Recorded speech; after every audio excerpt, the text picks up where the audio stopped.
नमस्कार, मैं हूं अविनाश पांडे और आप देख रहे हैं सिटी पोस्ट।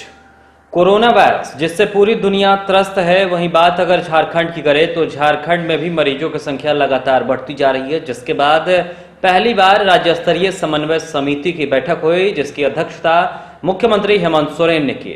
इस दौरान उन्होंने कहा कि जहां भी कोरोना के मरीज मिल रहे हैं उन जगहों को सील किया जाए, कंटेनमेंट जोन में डाला जाए और उसके बाद जो उपाय किए जा रहे हैं उन उपायों को किया जाए। इस दौरान मुख्यमंत्री हेमंत सोरेन ने कई अहम दिशा निर्देश भी दिए हैं। जरा सुनिए कि वो क्या कुछ कह रहे हैं। मित्रों, आपका स्वागत है। आज का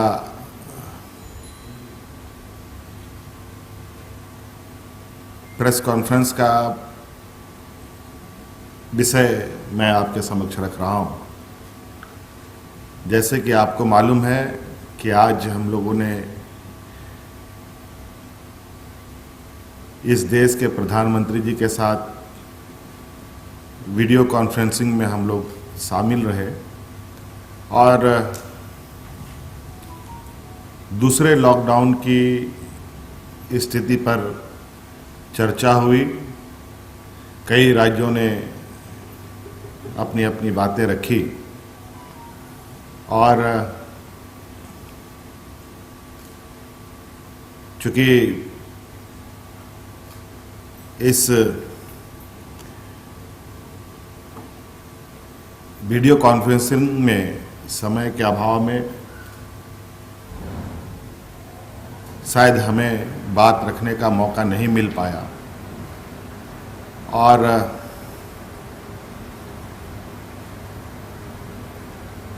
इसको लेकर हमने कल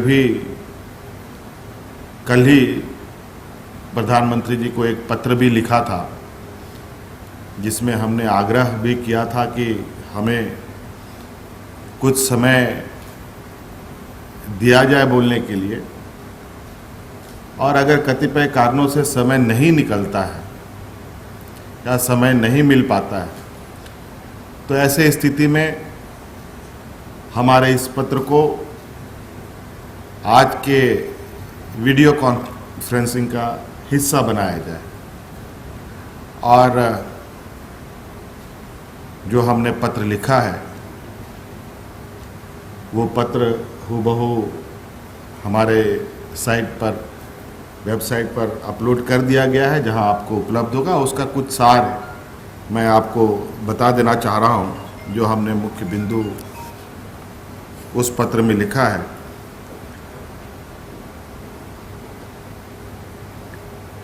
चर्चाएं सभी राज्यों ने किया, सभी मौजूदा बदलते हालात पर भी लोगों ने बातों को रखा।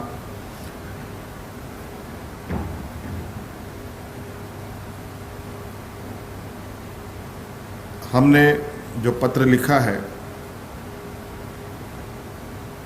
उसमें मूल रूप से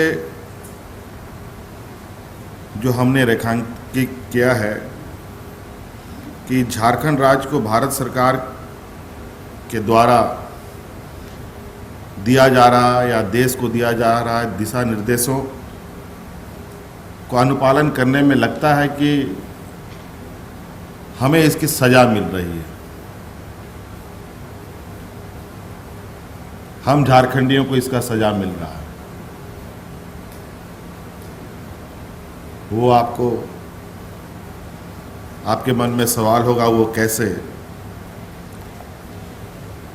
आपको मालूम होगा हम लगातार इस बात को कहते आ रहे हैं कि हमारे बहुत बड़े पैमाने पर इस देश के विभिन्न राज्यों में छात्र छात्राएं शिक्षा ग्रहण कर रही हैं। विभिन्न राज्यों में हमारे बड़े पैमाने पर लाखों की संख्या में मजदूर फंसे पड़े हैं और हम उनको लाना भी चाहते हैं, लेकिन भारत सरकार के गृह मंत्रालय से जो आदेश निर्गत हुआ है कि 3 मई तक अंतर राज्यों की आवागमन में पूरी तरीके से रोक है और उसमें जो भी उल्लंघन करेगा उस पर आपदा प्रबंधन कानून 2005 के तहत कार्रवाई भी की जाएगी। यह स्पष्ट रूप से हमें भारत सरकार का निर्देश है। हमने उन्हें पत्र के माध्यम से कहा है, केंद्र सरकार द्वारा लगाए गए इस रोक के कारण हम बड़े पैमाने पर फंसे मजदूर छात्र छात्राओं को वापस नहीं ला पा रहे हैं, जबकि कुछ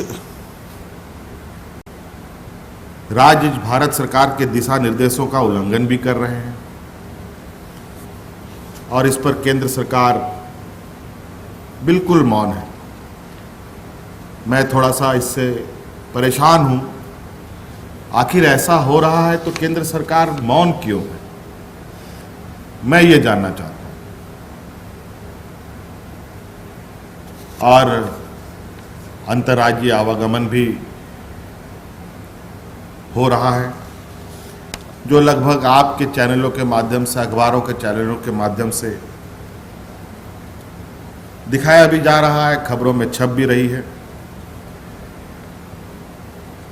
अगर केंद्र सरकार को ऐसा लगता है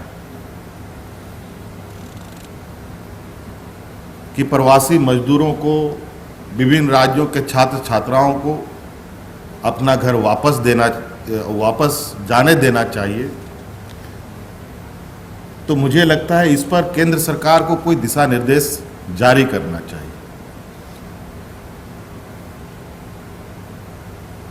नहीं तो मुझे लगता है कि ये तो सरासर केंद्र सरकार के दिशा निर्देशों का उल्लंघन होगा। हमने यह भी कहा है कि राज्य सरकार अपने बल पर इतने बड़े पैमाने पर देश के विभिन्न राज्यों में, चाहे वो कोटा हो, हैदराबाद हो, बेंगलोर हो, उड़ीसा हो, बंगाल हो या और भी राज्यों में फंसे छात्र छात्राओं, मजदूरों को लाने में सक्षम नहीं है। ऐसी स्थिति हमारी नहीं है। अतः केंद्र सरकार एक तो पहले अपने आदेश को बदले ताकि हम वैधानिक तरीके से मजदूर छात्र छात्राओं को लाने का काम कर सकें, और हम कानून तोड़कर यह काम नहीं करना चाहते हैं। हमारा यही एक उद्देश्य है। दूसरी बात हमने कही है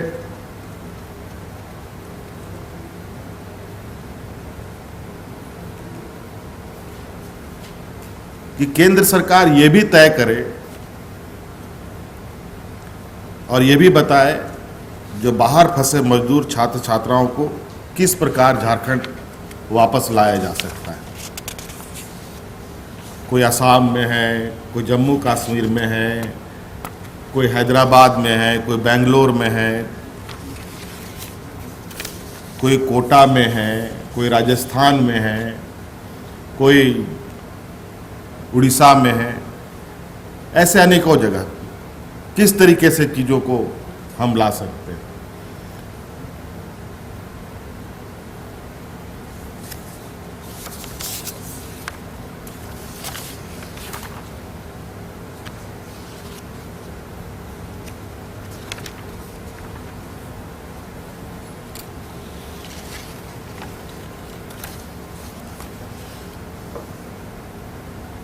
और हमने यह निर्णय लिया है कि केंद्र सरकार के निर्देशों का पूर्ण रूप से पालन हम करेंगे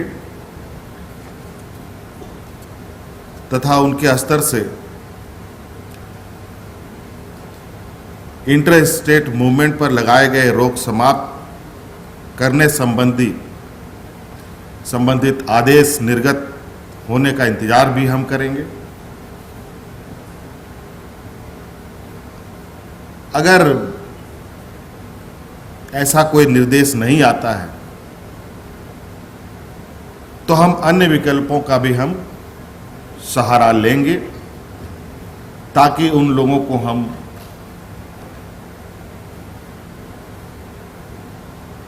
अपने राज्य में ला सकें।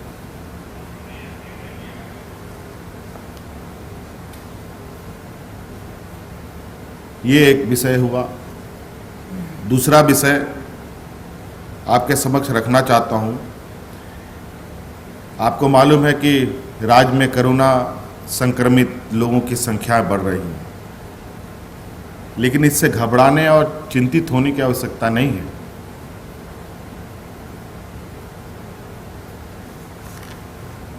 बल्कि दूसरे विकल्प होंगे सर, वो क्या होंगे दूसरे विकल्प मतलब, और कि पिछली बार भी आपको बोलने का मतलब इंटरेक्शन प्रधानमंत्री ने आपके साथ डीसी में नहीं किया, क्या लगता है आपको कि बार बार ऐसा हो रहा है? झारखंड को अलग देखिए, वो भारत सरकार का विषय है, हम इस पर अभी कोई बात नहीं करना चाहेंगे। लेकिन हमने कल ही इस विषय पर पत्र लिखकर माननीय प्रधानमंत्री जी को अवगत करा दिया है, और उस पत्र को आज के इस वीडियो कॉन्फ्रेंसिंग का हिस्सा मानते हुए हमने उनको पत्र लिखा है, जो पत्र आपको उपलब्ध हो जाएगा।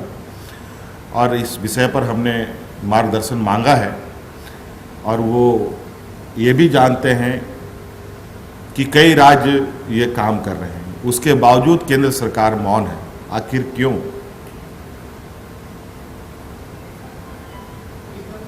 आखिर क्यों?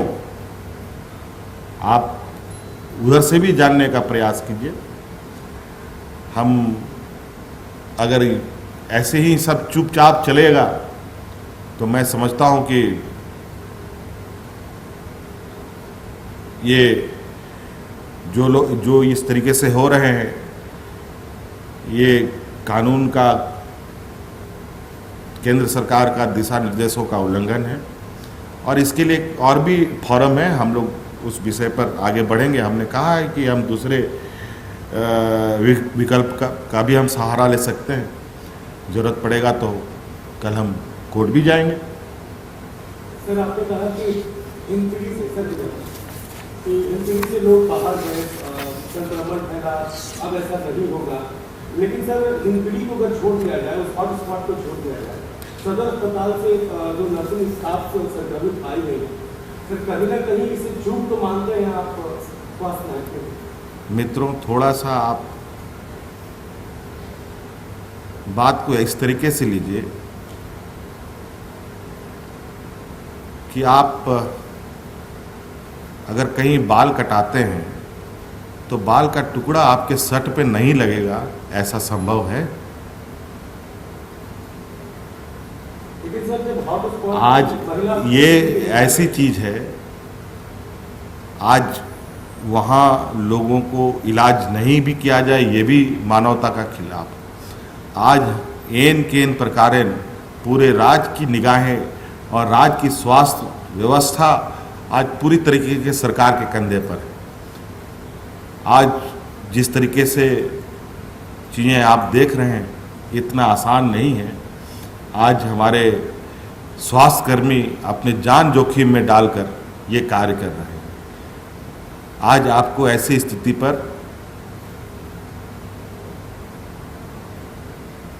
ऐसी चीज़ों को हमें गर्व महसूस होना चाहिए कि आज पूरा रिस्क के साथ लोग काम कर रहे हैं और पॉजिटिव काम कर रहे हैं। आज कुछ ना कुछ ऐसी छिटपिट चीज़ें होंगी ज़रूर, जहां लोग नहीं बताते हैं कि मैं संक्रमित हूं, और वहां उसका इलाज होता है, इलाज करके चले जाते हैं, पता चला वो संक्रमित निकले, और पता चला जो उनका इलाज किया वो भी संक्रमित हो गया। ये तो एक कहा जाए कि ये एक, इसको हम कैसे कह सकते हैं, ये आप लोग खुद भी अपने स्तर से इसका आकलन कीजिए। लेकिन मैं ये समझता हूँ कि ऐसे स्थिति पे जो लोग हमारे स्वास्थ्य सेवा पर विश्वास रखते हैं, मैं उनको भी विश्वास दिलाता हूँ कि हर संभव राज्य की स्वास्थ्य व्यवस्था उनके साथ मजबूती के साथ खड़ा रहेगा। सर, मुझे जांच का दायरा भी बढ़ाने का इरादा है क्या? जांच के दायरा में मतलब जितना भी जांच हो रहा है इसको बढ़ाया जाएगा क्या? और जिला दिमाग की व्यवस्था होगी? बिल्कुल बिल्कुल, जांच की व्यवस्था, जांच जितना अधिक हो सके हमारा प्रयास है। राज्य का 3.25 करोड़ अगर जनता है तो 3.25 करोड़ जनता हो का जांच हो, ये प्रयास हो, तभी हम एक बेहतर विकल्प की ओर जा सकेंगे। तो आपने सुना कि मुख्यमंत्री हेमंत सोरेन क्या कुछ कह रहे हैं। दरअसल पहली बार राज्य स्तरीय समन्वय समिति की बैठक हुई थी, जिसके बाद तमाम दिशा निर्देश दिए गए हैं जो अधिकारियों के लिए हैं, और अधिकारी अब इन दिशा निर्देशों के तहत काम करेंगे ताकि कोरोना वायरस के बढ़ते हुए प्रभाव को रोका जा सके और उन जगहों को सील किया जा सके जहां से कोरोना के मरीज मिल रहे हैं। तो इस खबर में फिलहाल इतना ही। आपको अगर ये खबर अच्छी लगती है तो इसे अपने दोस्तों के साथ शेयर करें, हमारे YouTube चैनल को सब्सक्राइब करें, बेल आइकन भी जरूर दबाएं। नमस्कार।